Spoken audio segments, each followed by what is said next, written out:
Exactly in his footsteps. Ray Gosling presents the first of 6 journeys through England, not quite in the wake of J.B. Priestley.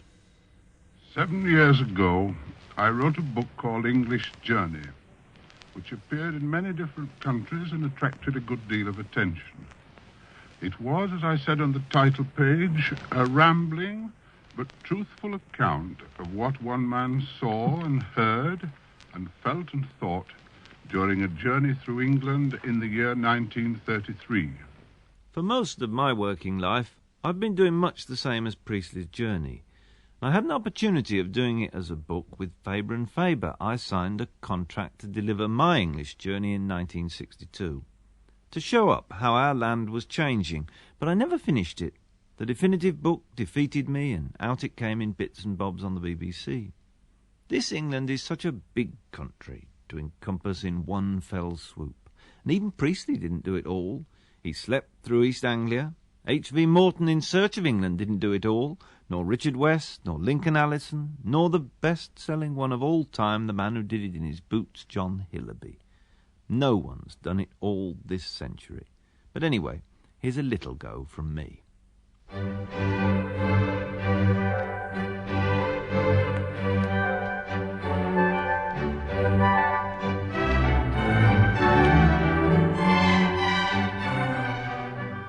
Our England and my journey has perchance to be on a modest scale.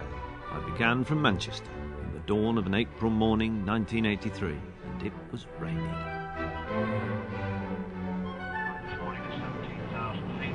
Our speed across the ground is 500 miles an hour. As you can see, nice light conditions up here. Good only conditions at London Airport at the moment, and a light westerly wind. Scatter cloud and temperature there 6 degrees centigrade, quite a bit warmer than Manchester. We'd climbed in a shuttle to where it was blue skies and nothing to see of England beneath us but cloud over Staffordshire, Warwickshire and Northamptonshire. Now in 1933, Priestley had begun in London, in the grill room at the Savoy Hotel actually.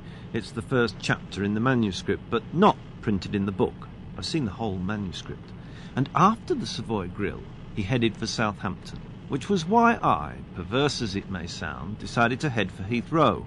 Priestley went to Southampton because it was, I quote, where a man might first land on these shores of England 1933. So I went to Heathrow because it's where most visitors fly in these days. Finding we have no delay to our approach, I'm pleased to say we're going to be landing 10 minutes ahead of schedule at 9 o'clock. Sorry, that should be 10 o'clock. It's an early morning this morning. I trust you're comfortable. Thank you for flying on shuttle. These shuttles fly all day, every day. So crowded they are. No coffee is offered, and my seat's upholstery had that overused, greasy feeling to it. The carpet at my feet was quite threadbare in patches. I could see the metal underneath. Never mind, as long as they inspect the engines. And as we shot through the clouds, I thought, looking at land below, it stopped raining. There's Bucks or Beds, Herts and Berks and Middlesex. Over Staines and the reservoirs, there's Windsor, and there the airport, a runway pattern laid on the ground at Heathrow like a gigantic Star of David. Sheds, hangars, it looks from the air, what a mess. But what a busy mess of rudimentary buildings that camp without a city's walls.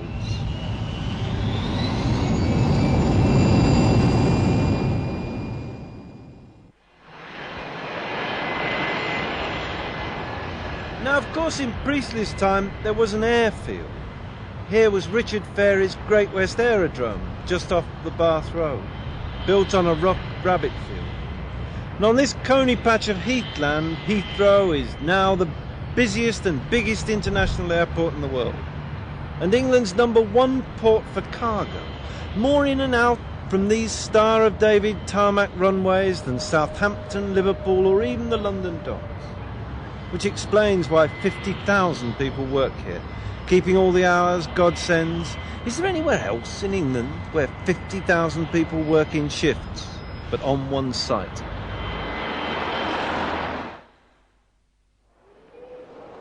Well, Hamish Ganshi meeting Ibrahim Ganshi Please contact the Upper Information Desk on the ground floor. Terminal 1 canteen. It occurs to me as every time in this great airport how unlike a railway station is Heathrow. It's a hive of private enterprise. A lot of small people making private deals and thieves. The flags of all peoples are here, except the most obvious, the Jolly Roger.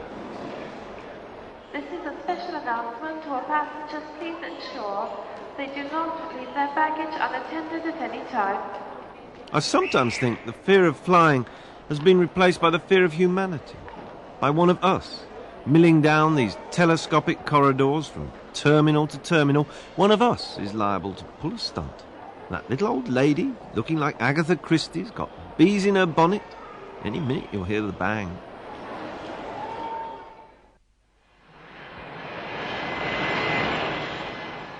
I wander outside, and here on the roof garden, I just bought an I Spy at the airport by Big Chief I Spy from the Wigwam by the Green.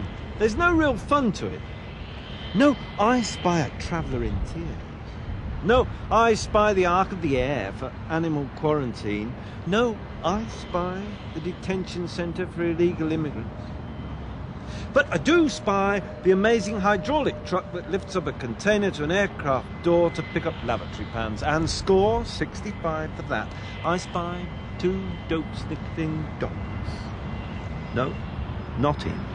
Cleaners going on board for the pickings? Yes. A gaggle of Gujaratis? Heathrow employs a lot of Gujarati Indians. How many is a sensitive point. And I spy at the runway's end. Wish I did. The rarest plant and insect life in England. And that's true because it's undisturbed by humans or the birds, only the noise.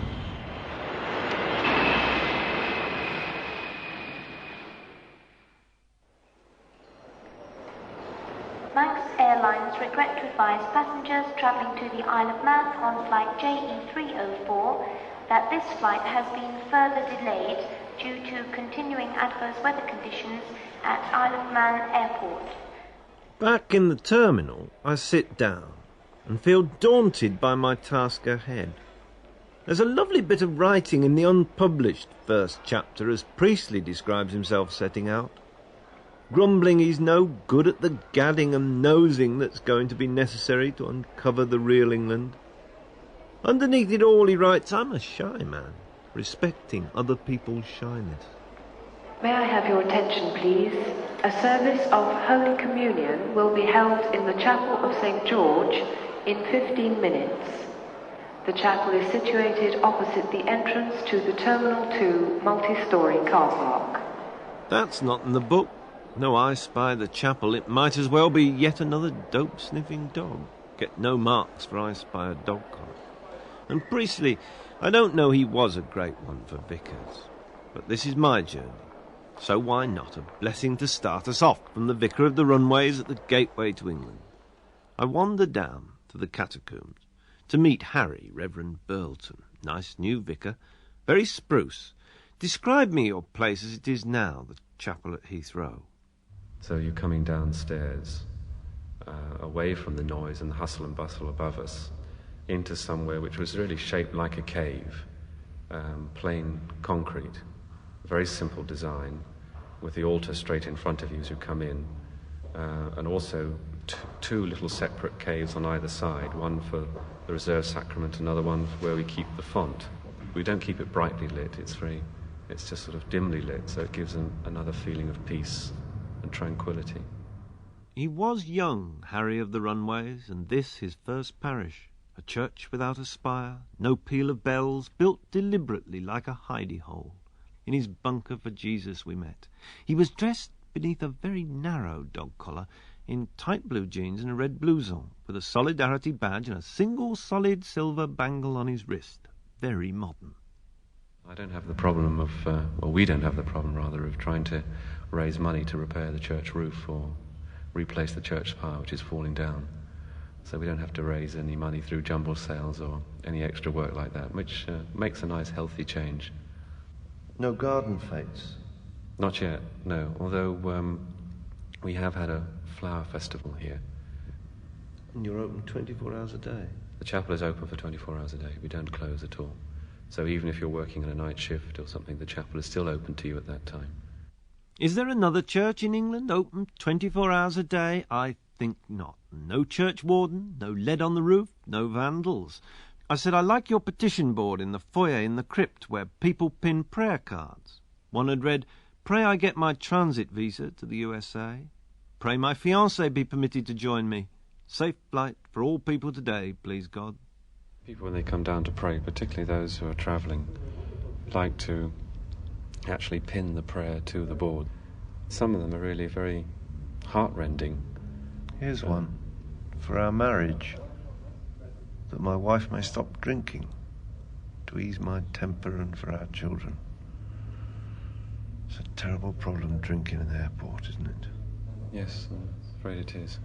It is. Which diocese do you come under, Harry? At one time, the chapel used to belong to the diocese of the area of Kensington, but now it has been switched to the area of Willesden. So there's a choice of a number of bishops. People are lighting the candles now inside the chapel. That's for what, lunchtime? There'll be a 12:30 Roman Mass now, and so the candles will be lit. The chapel will be getting ready for that, and then I will have an Anglican Mass at 1 o'clock. Who's the patron saint of the... St. George. St. George. Yes. St. George of England. That's right. He's the one who the Roman Catholics have said didn't exist. That is right. I should ask the Catholic Padre Brian what he thinks What about he thinks about that, yes. The vicar was now joined by his ecumenical pals, one Roman, one free, both very much older. But before I had a chance to tackle the Roman Padre Brian, who looked as though he could have been under the influence of Graham Greene, he'd slipped into his celebrant's togs, hoping somebody would drop down for Mass. One did. My one solitary customer. That's... I always used to have one lovely old lady. She never missed. But she was knocked down by a van and killed on Holy Thursday, just a few days ago. But she was always in. Never missed her. So... And in put his spoke Wally the Free, part-time Baptist. Chris, in a busy airport, I mean, I have a service on Thursday, lunchtime. I get a handful of people there. Some days nobody turns up at all because it so happens that all of them are working late or on a different shift or, and it just coincides and nobody turns up. You have to be prepared to accept that. What about the Muslims? Well, this is a Christian chapel, but we do have provision for Jews, Muslims and others who want to come and worship if they wish. I found a couple of Muslims with their prayer mats on the floor over here one day. Facing the right direction? Well, that's what I wondered. They came down a spiral staircase, and I wondered how they knew where the direction of Mecca was, you see. Need a compass down there, no sunlight to stream through stained glass. Only one Christian attender, yet above us are 50 million people a year, a parish as peopled as all England, and one has to be on call 24 hours in case of trouble, fighting Nigerians, for example. Apparently there'd been terrible trouble with Nigerians wanting to fly home and take their fridges on board as hand luggage. The police had called the padres in to pacify. This morning one of the airlines phoned me in a bit of a panic because a Jewish passenger had died during the flight, and they knew that Jewish bodies required very special care and treatment, and they didn't know how they should go about this. So I just looked up the phone number of our Rabbi Berkovich, who's in Surbiton, and they were very happy. They phoned him, and I presume he handled the situation and told them exactly what had to be done. You have the same problem, having to deal with bodies that have died in the air. Because you have 100 million people milling about Heathrow in the course of the year, many die, many passengers die on their way to their flights or having left their flights, and many meeters and greeters die just through the pressure of Heathrow and anxiety, can't find the person they're looking for. And they are dealt with tremendous care. But their biggest business is signing the necessary every Englishman needs to prove you're a Christian if you're going to fly to a job in Saudi Arabia, etc. Without one of those, forget it. But I'm not going to Saudi Arabia. I don't need a passport to go to England, do I? Though I'm going to a city J.B. Priestley could only have dreamt of.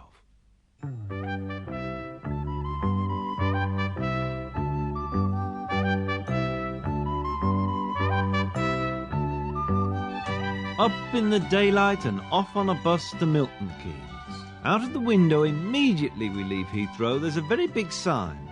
American Express welcomes you to Britain.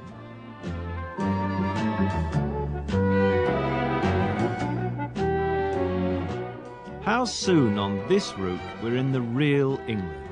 West Drayton and Uxbridge on the Green. Red brick, semi-detached with little red roofs. Smokeless chimneys and a car in every port. There's aubrietia in the rockeries. Crocuses in bud. Red-crested narcissi. And the first crop of dandelions in one front garden. 50 years ago, wouldn't every such suburban front garden have a fence surrounding?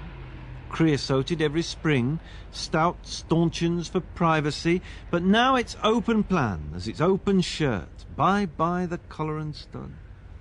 Every semi a different style, mock bits of every age. So nice to be in the real England. With surely still a hobbyist in every home, green fingers in the garden, carpentry in the shed, tinkering for the car, and all the well-fed children in the I Spy tribe. We pass on the pavement a pink-haired punkess with spurs to her boots. I look around the coach. I'd deliberately taken because Priestley took the coach for the first leg of his journey. I turned to look at my fellow passengers, and I was the only one awake and English. 2 pensioner ladies had fallen asleep, 2 Italians going to Bedford, a lot of Italians in Bedford. And at the back, a tribe of 12 Bangladeshi young men, jealously guarding as brothers to sisters their womenfolk. Oh, there was one young Englishman. At least he looked English, but he was wired into privacy, both ears plugged to a cassette of tunes. I suppose I could have tugged at his earpiece, gently, lifted a wire from his lobe to bellow, "May I ask you where England's going?"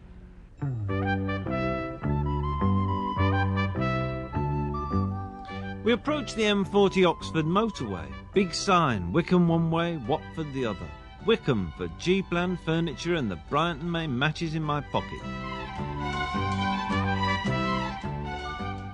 Upper Hill and J. Arthur Rank Film Processing Laboratories. Denham Film Studios, that were.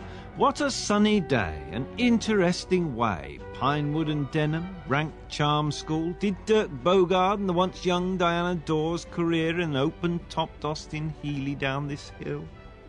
There goes another pink punkess, a green cockatooed Mohican, that one in a black string vest with a bum that's leather-bound. Rolling up to Rickmansworth, mock Tudor villas detached, the coach swings onto the M25 London orbital motorway. These counties we're lapping, from Bucks to Herts, have all more than doubled their population since Priestley's journey. And not just with homes, but industry, without government grant or rate concessions. This is the great change since 1933, that then, as in the time of Dickens and Defoe, the centre of our towns were the places of commerce and bustle. But now, life is as much in the suburbs. What a lot of traffic. Abbots Langley, Kings Langley, Ovaltine, Hemel Hempstead where union leaders live, Berkhamsted where Norman Tebbit lives. We've drifted almost into a lane of the M1, between tankers and articulated pantechnicons. It is so busy. God knows if this is England in the recession.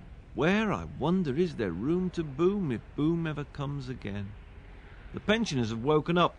Nice day, I say. What, oh, never mind. We're slipping off and roundabouting. 2 hours from Heathrow, here a roundabout. 1, 2, 3 roundabouts. Roundabouts mating. Funny signs. Milton Keynes, Midsummer Boulevard. Off the bus and into a farm. I'd come to see a writer friend of mine, old Jack Trevor Story, who's done film scripts for Hitchcock and novels in Penguin. It had been a long journey. I mean, I must Can say... I go to your loo? Certainly. Just where? across the passage. All yeah. right. Better put Just light on. Mind It's the on dog. the The light- lights on the outside. Lights of on the the door. outside, Ray. Door on the right. I wonder if Got it? Priestley ever had this trouble. Old Jack and his young wife Elaine live in the first floor back of this farm in Milton Keynes, but it isn't half a funny farm. This farm is also an agricultural implements museum. Twice a year, 3 times a year, we have open day. The public come in. We have 2,000 people a day in this farmyard. We have to put knickers on the line, you know, to keep them out of our back way. 1 pair of knickers on the line and no Englishman will come round within yards of you. And on this farm, rented by Milton Keynes Authority to Jack their writer-in-residence, is where was made the most nationally infamous product of Milton Keynes, their concrete cows. Yeah, I helped to make them. Yes. What did you have? I think it was a left udder. I'm not sure it is. You know, when it's concrete and pink, you don't really know, do you? For some reason or other, people took great exception to the cows because there was an immediate assumption, I don't know why, that we were replacing real cows with concrete cows. We've now got concrete dinosaur, got concrete griffin, which is 6 foot high and 12 feet long. That's Bill Billings, isn't it? Both of those. No, the griffin's Leslie. Is it? What did she do with all those old dead trees, all those elm trees last year? Well, they all carved them, didn't they? She and lots of the children. And so I settled down for an evening of Newtown gossip with Jack and Elaine and their bottle of scotch. Can I have another drink, Jack? Of course you can, yes, of course you can. There we are, that's lovely. Smashing. That's enough. That's That's enough. What they've done, they've made council house estates. The council houses being rather more jerry-built now than they were in the 30s even. They are so bloody close together, Ray, that they're like covered wagons waiting for the Indians. That's how I always see them. Now, what they've done is given them a sort of grandiose setting of woods and shrubs and flowers. It's rather like a high-class crematorium. That's Milton Keynes, really. Can I have another drink, Jack? Of course you can, yes, of course you can. There we are, that's lovely. You know, about 7 vicars came over the wall. Joined the corporation. Joined the corporation. When All in social development. Yes, when they've been fighting against the Garden City, I call it, it's easier, for a long, long time, found it was hopeless, they came over the wall and joined it. I don't blame them at all. And they're in various jobs, like Peter Oakley was a vicar, wasn't he? Mm-hmm. Is he in social development? Yep. I've known these people for 7 years. I've never known what their bloody job was. There was a fresh moon in the sky and Jack's scotch was wonderful. That night I went to Stony Stratford to sleep, rather than lodge under Jack's concrete udders. At breakfast in the hotel next morning, a sextet of Koreans were arguing in their tongue about electronic fitments, but I set out to explore the planner's Brobdingnag.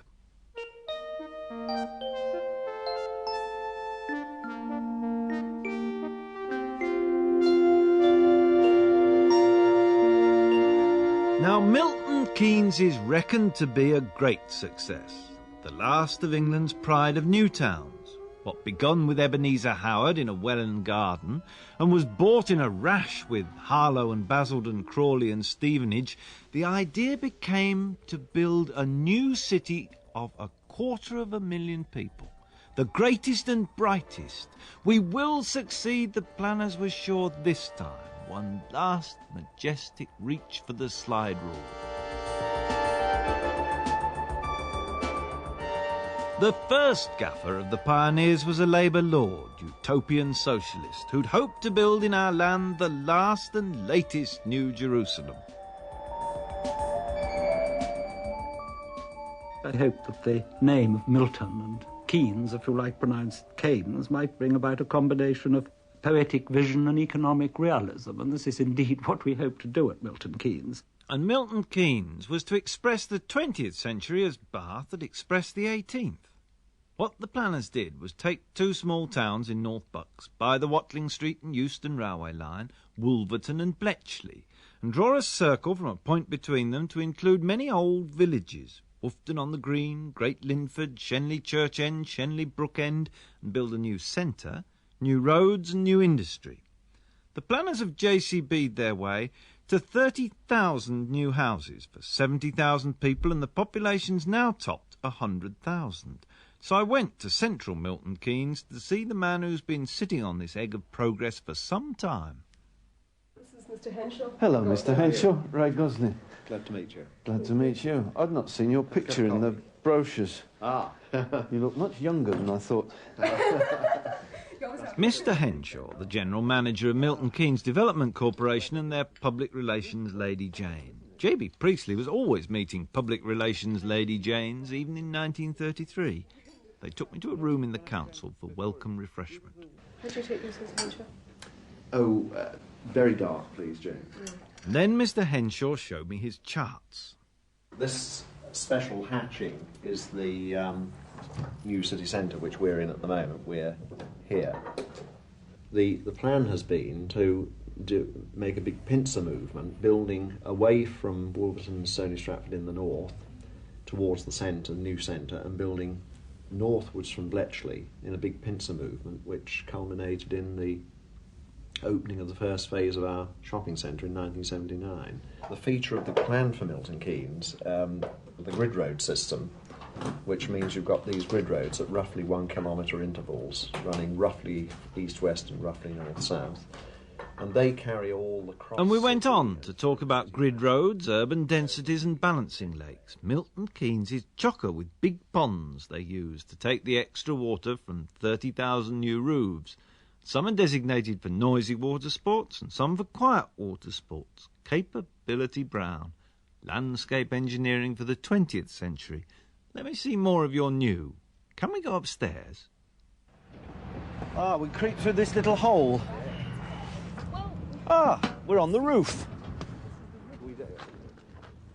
From this pebbled roof in the far distance to the south, there's a thicket of woods, and that's Woburn. Vast acres of still rural bucks. On the horizon are chimneys, the brickworks of Bedfordshire. Closer are the roofs of Milton Keynes, in bricks and browns, little clusters of new villages. It's appropriate the new city should have so many colours of the earth, for it is brick country. But closer still are these acres of mirrored glass, new high-tech offices Rolls-Royce used to photograph their cars beside for colour supplement ads. We didn't want to repeat so much of the mediocre, which I think we've seen in development in this country. I wouldn't tie this to any new socialism, but I would say that I think Milton Keynes is a successor, and at this time of year particularly, with the bulbs, the spring bulbs in full bloom and the trees coming into leaf, that you can see some connection between Milton Keynes and the Garden City movement of Ebenezer Howard and Frederick Osborne. Their concern was to improve urban standards and give people some of the pleasures of the countryside at the same time as the urban amenities, and I hope that Milton Keynes is succeeding there. Now, throughout Priestley's journey, he found chums for the day to show him round. I'd met this taxi driver whose name was Bernie Dowsett. He'd served the Queen in Northern Ireland, came from Wiltshire, and settled his family in Milton Keynes for a new life. So I asked Bernie for his tour of what'll be forever now our biggest garden city.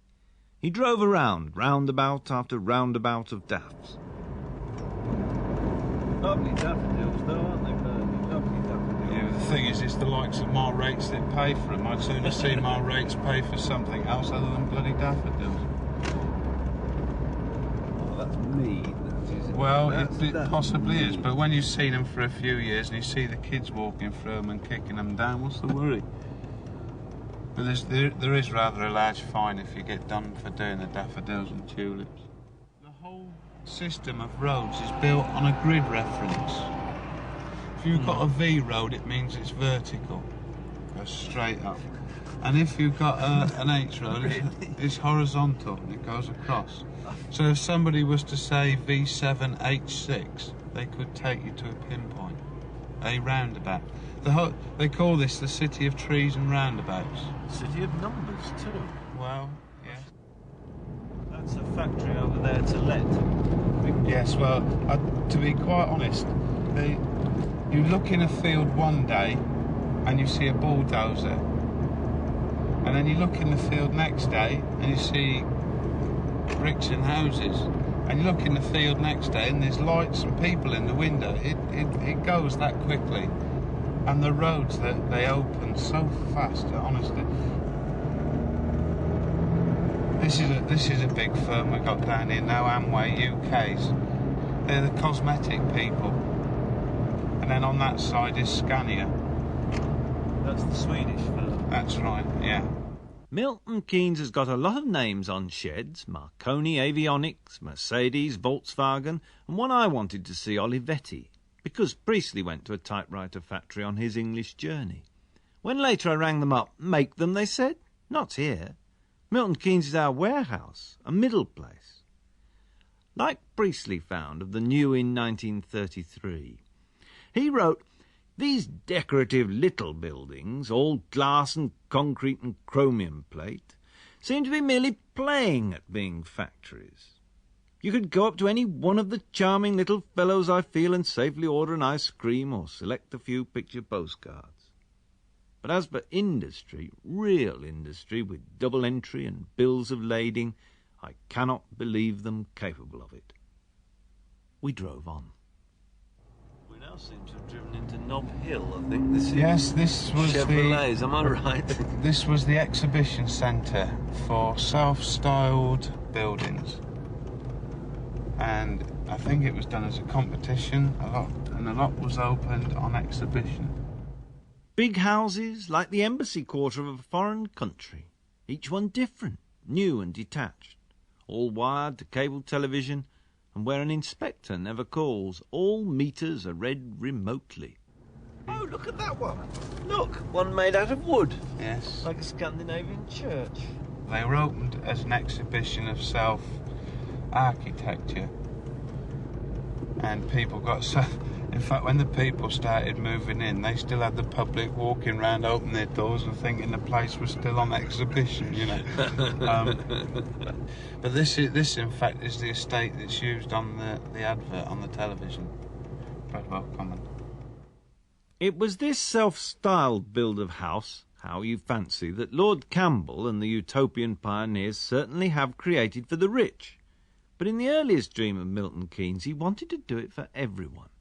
I was brought up a bit with labour lines in the sugar industry in the West Indies, where houses belonging to the company all looked exactly the same. And in fact, I originated a scheme in the country that's now Guyana, whereby we rehoused the whole of our sugar workers by simply lending them money interest-free and letting them have a plot of land on long tenure and then letting them build their own house there. And some of them built shacks, and some of them built sort of palaces with towers, everyone different. Some of them keep goats. I think this is the way people want to live. But when it came to it, there was to be no goats in Milton Keynes, not even for the rich. And like so many Newtown dreams, it was the big developers who built mass production living units to let, certainly for most workers. You see, this is the early stuff that was built. This is the bottom end of the city.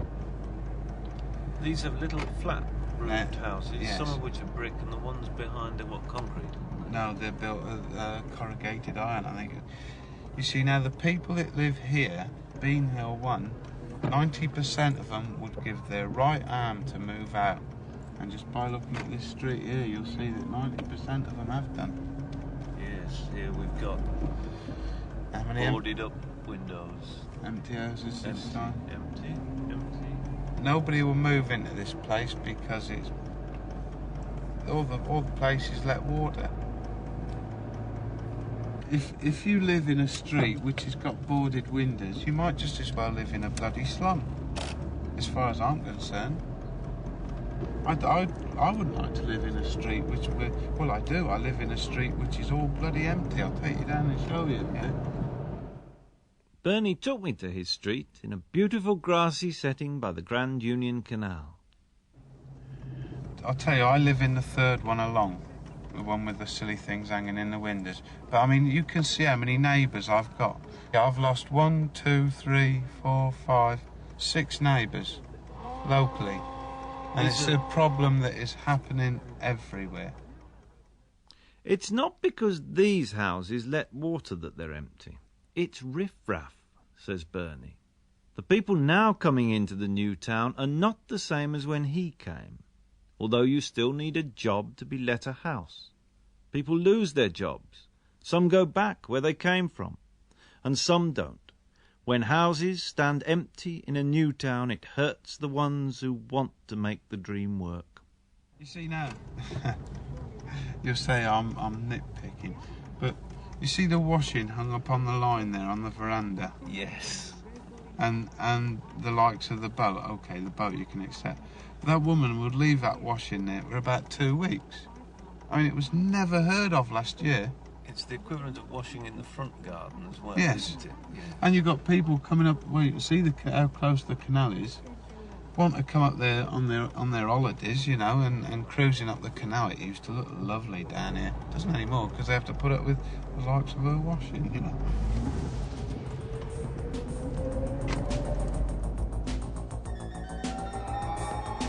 And on we sped, a painted dinosaur and a field and a pony, another balancing lake, and we're round a bend and there's a view of big buildings in the distance. That really looks like a city, says I.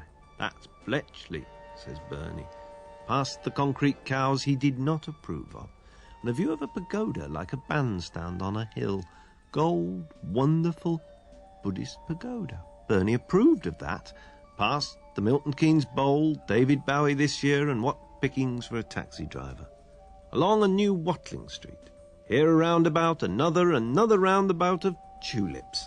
A boulevard of daffodils and ahead an acre of black glass.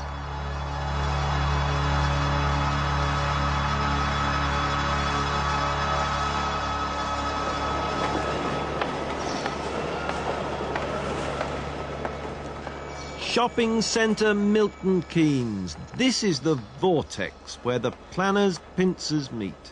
Beneath a high curved roof like Kew Gardens, a huge marble arcade with palm trees and budgericars, mirrors on the ceiling and scented marble walls. What luxury. But it's not John Milton, not Maynard Keynes, but Milton Friedman, and no co-op. But John Lewis, all the big London department stores, and Chappell's Organs, Mother Care and Habitat. Dan Dare and his family could run up a fortune on their credit cards.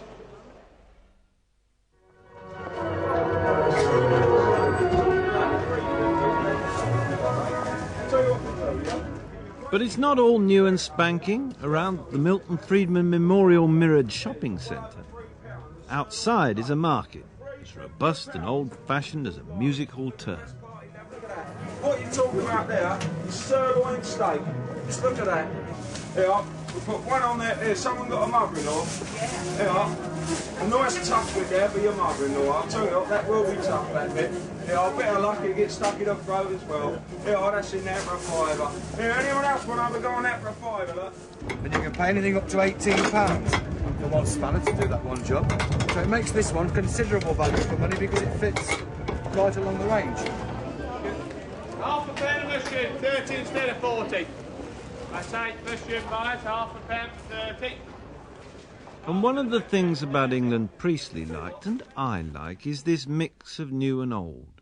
That around the magnificent new Milton Keynes shopping centre should be an old market deliberately planned there. That the planners have at last let be the old among the new. And at Milton Keynes, MK2 2HW, actually, is just about the looniest piece of oldie thatched vicar fruit and nutcase England you'll find outside the Tower of London. I took tea during my stay in Milton Keynes with the vicar of Fenny Stratford, who'd been left instructions. All vicars of Fenny Stratford are, from the man who founded his Church of St. Martin in the very beginning, a Mr. Brown Willis. He ordained that on St. Martin's Day every year, a festival should be kept up, a dinner should be held, a service should be held in church with a visiting preacher, and loud festivities should take place out of doors. And the 6 Fenny poppers are fired every St. Martin's Day. That's the 11th of November. You're smiling. I am smiling. It's great fun. It's such a beautiful noise. It's sheer vandalistic noise. There's no purpose at all in it except for making a splendid row. They do this splendid row legally every Armistice Day. It is actually 11th of November, when they blow the roof off Fenny Stratford for the sake of the founder of the church. The church wardens light a fire in a big brazier well before 12 o'clock, so that it really is good and hot. And a little before 12, they line up, they fill the Fenny poppers with wadding, don't they? Yes. Which is shredded up newspaper, and they fill the charge hole at the top of the popper. Mrs. Hickley got out a popper. It's a huge lump with a big mug. Beer mug, yes. It's very heavy, isn't it? Anyhow, the church wardens prepare these. A little before 12, they're lined up in Leon Park in a trench so that they don't do any damage. And the firing piece, which is a long piece of metal, is made red hot at one end in the brazier. And 6 people line up, one behind each cannon. My husband has to fire the first one at 12 o'clock and the last one at 4 o'clock. Trouble was, I couldn't ask them to fire it at tea time, not on the vicarage carpet, but someone had been along with their eardrums on the day. And at the moment, the 12-foot iron poker is warming its end to a red-hot heat in the brazier here down on the sports ground at Fenny Stratford, and the verger of St. Martin's Church, Mr. Ernest Quinby, is at the moment filling the Fenny poppers. Well, the verger takes out the red-hot poker from the brazier and hands it first to the vicar of Fenny Stratford, who, standing well away, places it towards the touch hole. It's a very wobbly sort of thing to do, and we shall hear a bang in a moment. We've all got our eyes screwed up. Oh, and there it goes. Now, the verger runs forward to take away that canister, and it's handed over now, the poker's handed over now to Mr. Wright's assistant. There goes the second one. On now to the rector of Wavend. On to the rector of Woofton-on-the-Green.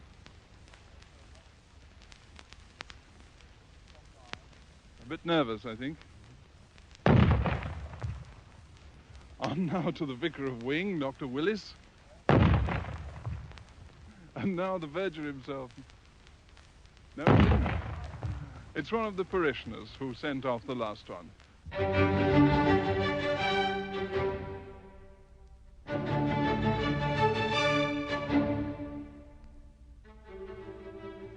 And so, from the kilometre grids of the new city through Newport Pagnell, over rolled green hummocks down to the ooze and water meadows, this is Cooper country, only where their vicar blows the whistle on an annual pancake race done these days by satellite with a twin town in the USA.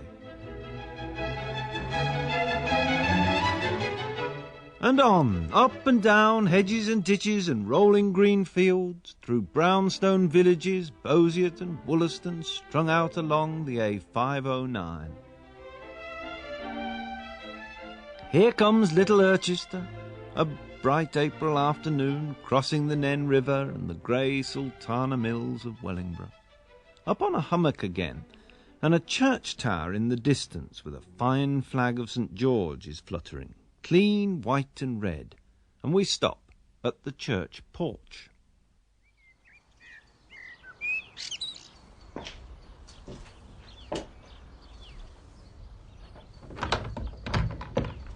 Locked.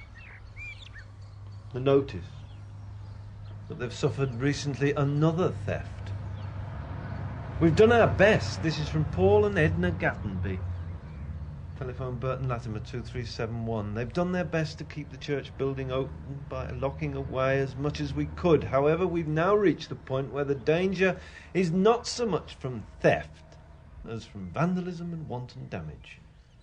We've tried to keep the church open because we know that the Christian faith's not about bars and bolts and keeping on treasures safe. It's a funny old England. I was shocked that church at Heathrow Airport never closes, but in this pastoral Northamptonshire village, the door only opens by request.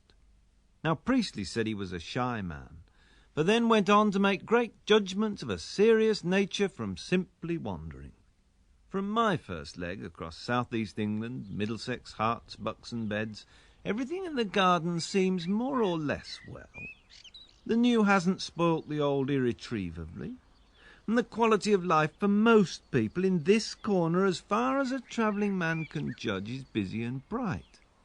As Bernie, my taxi driver, said about his life, his upwards progress in the new town needs time, but it is a good thing.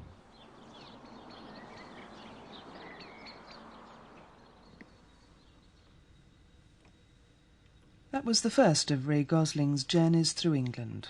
It was produced in Manchester by Alistair Wilson.